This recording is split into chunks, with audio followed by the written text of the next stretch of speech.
Hi dear friends, welcome to Rekha's Linguistic Launch. How are you? In the last video, we learned how to change WH questions from direct speech to indirect speech. കഴിഞ്ഞ ക്ലാസ്സിൽ നമ്മൾ WH questions reported speechിലേക്ക് മാറ്റുന്നത് പഠിച്ചു. Today, we are going to learn how to change direct speech into indirect speech for yes or no questions in all tenses. ഇന്ന് നമുക്ക് വിവിധ ടെൻസുകളിൽ വരുന്ന yes or no questions എങ്ങനെ റിപ്പോർട്ടഡ് സ്പീച്ചിലേക്ക് മാറ്റാം എന്നത് പഠിക്കാം. This is a very important topic because such transformations are common in everyday communication. ഇത് പഠിക്കുക വഴി ദൈനംദിന ജീവിതത്തിൽ ഇംഗ്ലീഷ് സംസാരിക്കുമ്പോൾ വളരെയധികം പ്രയോജനപ്പെടും. We use auxiliary verbs like do, does, did, am, is, are, was, were, has, have, had, will, would, shall, should, can, could, may, might, etc. At the beginning of yes or no questions. Yes or no questions ന്റെ തുടക്കത്തിൽ മുൻപ് സൂചിപ്പിച്ച auxiliary verbുകളായ do, does, did, am, is, are മുതലായവയാണ് വരുന്നത്. Let's see some examples. John asked Mary, "Do you like tea?" ഇത് simple present tenseലാണ്. ഈ ക്വസ്റ്റ്യനിൽ do എന്നത് ഓക്സിലറി വെർബും like എന്നത് മെയിൻ വെർബുമാണ്. ഇതിലെ സബ്ജക്റ്റ് യു ആണ്. യു എന്നത് ഒരാളെ കുറിച്ച് പരാമർശിക്കാനും ഒന്നിലധികം പേരെ കുറിച്ച് പരാമർശിക്കാനും ഉപയോഗിക്കാവുന്നതാണ്. എങ്കിലും യു എന്ന സബ്ജക്റ്റ് എപ്പോഴും പ്ലൂരൽ ആയിട്ടാണ് കണക്കാക്കുന്നത്. ഡു എന്ന ഓക്സിലറി വെർബ് പ്ലൂരൽ സബ്ജക്റ്റുകളായ വി, യു, ദേ മുതലായവയുടെ കൂടെയാണ് സിമ്പിൾ പ്രസന്റ് ടെൻസിൽ ഉപയോഗിക്കുന്നത്. ഡസ് എന്ന ഓക്സിലറി വെർബ് സിംഗുലർ സബ്ജക്റ്റുകളായ ഹി, ഷീ, ഇറ്റ് മുതലായവയുടെ കൂടെ ഉപയോഗിക്കുന്നു. The auxiliary verb comes at the beginning, followed by the subject and then the main verb. In the yes or no question, auxiliary verb ചോദ്യത്തിന്റെ ആരംഭത്തിൽ വരും, അതിനുശേഷം subject, അതിനുശേഷം main verb എന്ന രീതിയിലാണ് സാധാരണ yes or no questionsil word order വരുന്നത്. When we make a yes or no question using do or does, the main verb will be in its base form and will represent the simple present tense. അതായത് do അല്ലെങ്കിൽ does എന്ന auxiliary verb ഉപയോഗിച്ച് yes or no question form ചെയ്യുമ്പോൾ അത് simple present ടെൻസിലായിരിക്കും. ഇതിലെ main verb എപ്പോഴും base ഫോമിലായിരിക്കും. ഇത് ശ്രദ്ധിക്കുക. John asked Mary, "Do you like tea?" ഇത് റിപ്പോർട്ടഡ് സ്പീച്ചിലേക്ക് മാറ്റുമ്പോൾ മെയിൻ വേർബ് ആണ് സിമ്പിൾ പാസ്റ്റ് ടെൻസിലേക്ക് മാറ്റുന്നത്. ഇവിടെ മെയിൻ വേർബ് ലൈക്ക് ആണ്. ലൈക്ക് സിമ്പിൾ പാസ്റ്റിലേക്ക് മാറ്റുമ്പോൾ ലൈക്ഡ് എന്നായി മാറുന്നു. ഇവിടെ റിപ്പോർട്ടിംഗ് വേർബ് ആസ്ക്ഡ് ആണ്, അത് പാസ്റ്റ് ടെൻസിലാണ്. അതുകൊണ്ടാണ് റിപ്പോർട്ടഡ് സ്പീച്ചിലേക്ക് മാറ്റുമ്പോൾ ടെൻസിന് മാറ്റം വരുന്നത്. അങ്ങനെ റിപ്പോർട്ടഡ് സ്പീച്ചിലേക്ക് മാറ്റുമ്പോൾ സെന്റൻസ് ഇങ്ങനെയാണ് വരുന്നത്. John asked Mary whether she liked tea. Yes or no question reported സ്പീച്ചിലേക്ക് മാറ്റുമ്പോൾ വെദർ അല്ലെങ്കിൽ ഇഫ് എന്ന കൺജങ്ഷൻ ചേർക്കുന്നു.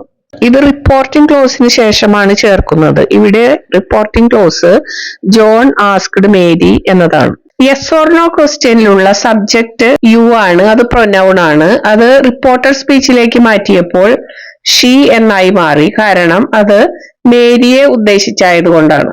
ക്വസ്റ്റ്യൻസ് റിപ്പോർട്ടഡ് സ്പീച്ചിലേക്ക് മാറ്റുമ്പോൾ സ്റ്റേറ്റ്മെന്റ് രൂപത്തിലാണ് വരുന്നത്. സിമ്പിൾ പ്രസന്റ് ടെൻസിലുള്ള yes or no question reported സ്പീച്ചിലേക്ക് മാറ്റുമ്പോൾ ഓക്സിലറി വെർബ് ഉപയോഗിക്കുന്നില്ല. ഇത് ശ്രദ്ധിക്കുക. John asked Mary, "Are you coming to the party?" ഇത് പ്രസന്റ് കണ്ടിന്യൂസ് ടെൻസിലുള്ള ക്വസ്റ്റ്യൻ ആണ്.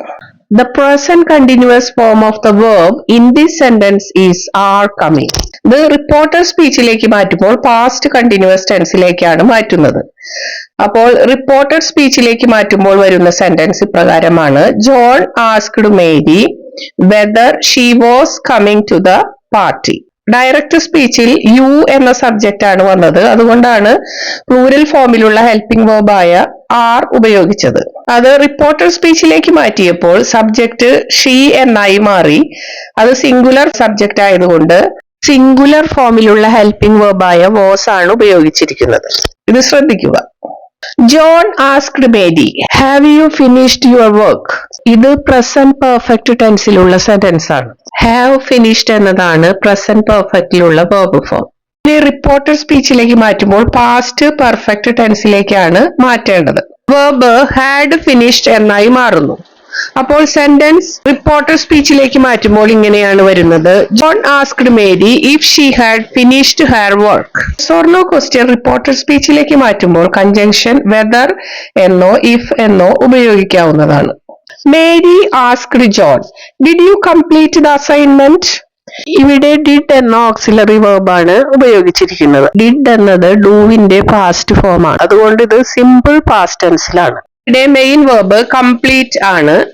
അത് റിപ്പോർട്ടഡ് സ്പീച്ചിലേക്ക് മാറ്റുമ്പോൾ ഹാഡ് കംപ്ലീറ്റഡ് എന്നായി മാറുന്നു. അതായത് പാസ്റ്റ് പെർഫെക്റ്റ് ടെൻസിലേക്ക് മാറുന്നു. റിപ്പോർട്ടഡ് സ്പീച്ചിലേക്ക് മാറുമ്പോൾ സെന്റൻസ് വരുന്നത് ഇപ്രകാരമാണ്. Mary asked John if he had completed the assignment. ഇവിടെ സബ്ജക്ട് യു എന്നത് ജോണിനെ ഉദ്ദേശിച്ചാണ്. അതുകൊണ്ട് തന്നെ റിപ്പോർട്ടഡ് സ്പീച്ചിലേക്ക് മാറിയപ്പോൾ യു എന്നത് ഹി എന്നായി മാറിയിരിക്കുന്നു. ഇത് ശ്രദ്ധിക്കുക.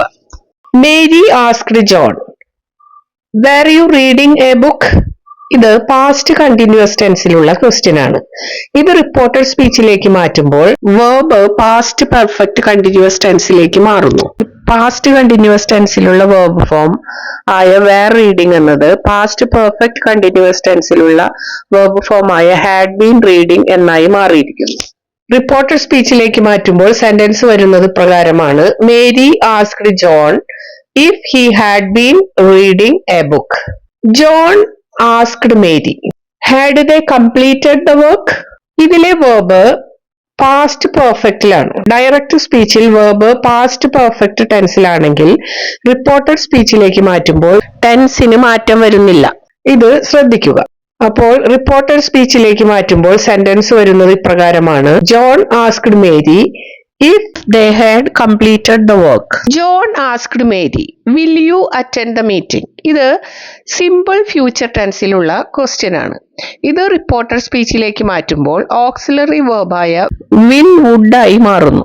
മെയിൻ വെർബായ അറ്റൻഡിന് മാറ്റമൊന്നും വരുന്നില്ല. അപ്പോൾ റിപ്പോർട്ടഡ് സ്പീച്ചിലേക്ക് മാറ്റുമ്പോൾ സെന്റൻസ് വരുന്നത് ഇപ്രകാരമാണ്. John asked Mary if she would attend the meeting. John asked Mary will you be working tomorrow.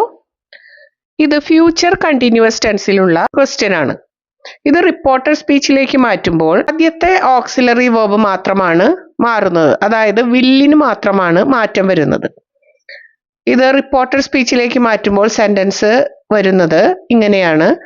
John asked Mary if she would be working the next day. Yes or no questions reported സ്പീച്ചിലേക്ക് മാറ്റിയപ്പോൾ എന്തൊക്കെ കാര്യങ്ങളാണ് നമ്മൾ ശ്രദ്ധിച്ചത്?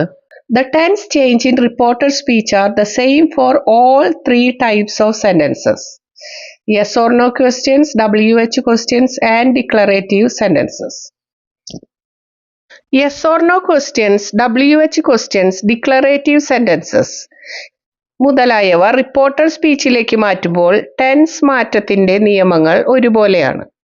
Reported സ്പീച്ചിലേക്ക് മാറ്റുമ്പോൾ tense എങ്ങനെയാണ് മാറുന്നതെന്ന് സൂചിപ്പിക്കുന്ന വിശദമായ ഒരു ടേബിൾ റിപ്പോർട്ടഡ് സ്പീച്ചിനെ കുറിച്ചുള്ള ആദ്യത്തെ ക്ലാസ്സിൽ കൊടുത്തിരിക്കുന്നത് നല്ലപോലെ പഠിക്കുക. പക്ഷേ yes or no questions reported സ്പീച്ചിലേക്ക് മാറ്റുമ്പോൾ നമ്മൾ കൺജങ്ഷൻ വെദർ അല്ലെങ്കിൽ ഇഫ് ഉപയോഗിക്കുന്നു. ഒരു കാര്യം ശ്രദ്ധിക്കുക. ഇൻട്രോഗേറ്റീവ് സെന്റൻസ് അത് WH ക്വസ്റ്റ്യൻ ആയാലും യെസ് ഓർ നോ ക്വസ്റ്റ്യൻ ആയാലും റിപ്പോർട്ടഡ് സ്പീച്ചിലേക്ക് മാറ്റുമ്പോൾ സ്റ്റേറ്റ്മെന്റ് രൂപത്തിലേക്കാണ് മാറുന്നത്. റിപ്പോർട്ടഡ് സ്പീച്ചിലേക്ക് മാറ്റുമ്പോൾ പ്രൊനൗണിൽ വരുന്ന മാറ്റം ശ്രദ്ധിക്കുക. അതുപോലെ ടൈം, പ്ലേസ് ഇവയെ സൂചിപ്പിക്കുന്ന വാക്കുകളിൽ വരുന്ന മാറ്റവും ശ്രദ്ധിക്കുക. In this video, we learned how to transform yes or no questions from direct speech into indirect speech in all tenses. I hope this lesson helped you understand this concept clearly. In the next video, we will learn how to change imperative sentences and exclamatory sentences from direct speech to indirect speech.